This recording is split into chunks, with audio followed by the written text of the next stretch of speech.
আপনার বিবেক কি বলে যে কতদিন থাকতে হবে? আপনি কোন ম্যান্ডেটের উপরে আজকে আপনি উপদেষ্টা হয়েছেন? কোন ম্যান্ডেটের উপরে আজকে আপনার সরকার গঠন করেছেন?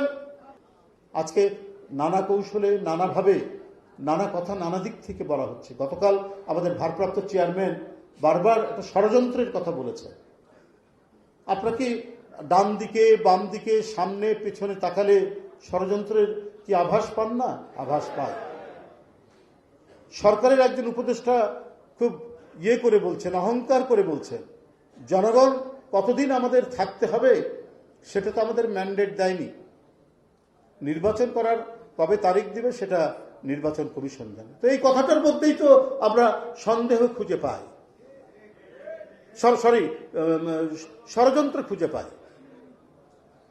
যে আমাদেরকে জনগণ ম্যান্ডেট দেয়নি। তো আপনার বিবেক নাই? আপনার কিসের জন্য আপনার ক্ষমতায় এসছেন? ম্যান্ডেট ছাড়া শেখ হাসিনা দিনের পর দিন, বছরের পর বছর আপনার একতরফা নির্বাচন করেছে, দিনের ভোট রাত্রে করেছে, ভোট কেন্দ্রে ভোটারদের যেতে দিতে দেয়নি।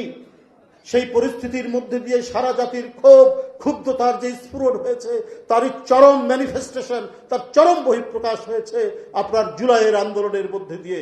5ই আগস্ট শেখ হাসিনাকে বিদায় হয়ে যেতে হয়েছে, বাংলাদেশের মানুষের রুদ্র রোষের মধ্যে তাকে বিদায় নিতে হয়েছে।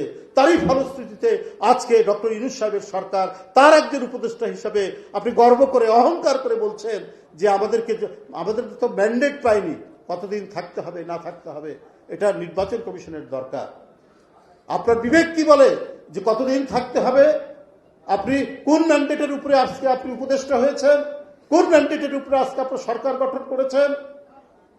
এদেশের জনগণ এবং জনগণের পক্ষে, গণতন্ত্রের পক্ষে যে সমস্ত রাজনৈতিক দল মনে করেছে ডক্টর ইউনূস সাহেবের নেতৃত্বাধীন সরকার তারা গণতন্ত্রকে আরো শক্তিশালী করবে, অবাধ সুষ্ঠু নির্বাচনকে নিশ্চিত করবে, এই সমস্ত প্রত্যয়গুলি সামনে রেখেই সমস্ত গণতান্ত্রিক দলগুলো আপনাদেরকে সমর্থন করেছে। কিন্তু আপনার ভেতরে যদি থাকে ভিন্ন কিছু নকশা, ভিন্ন কিছু ডিজাইন, তাহলে তো জনগণ ছেড়ে দেবে না।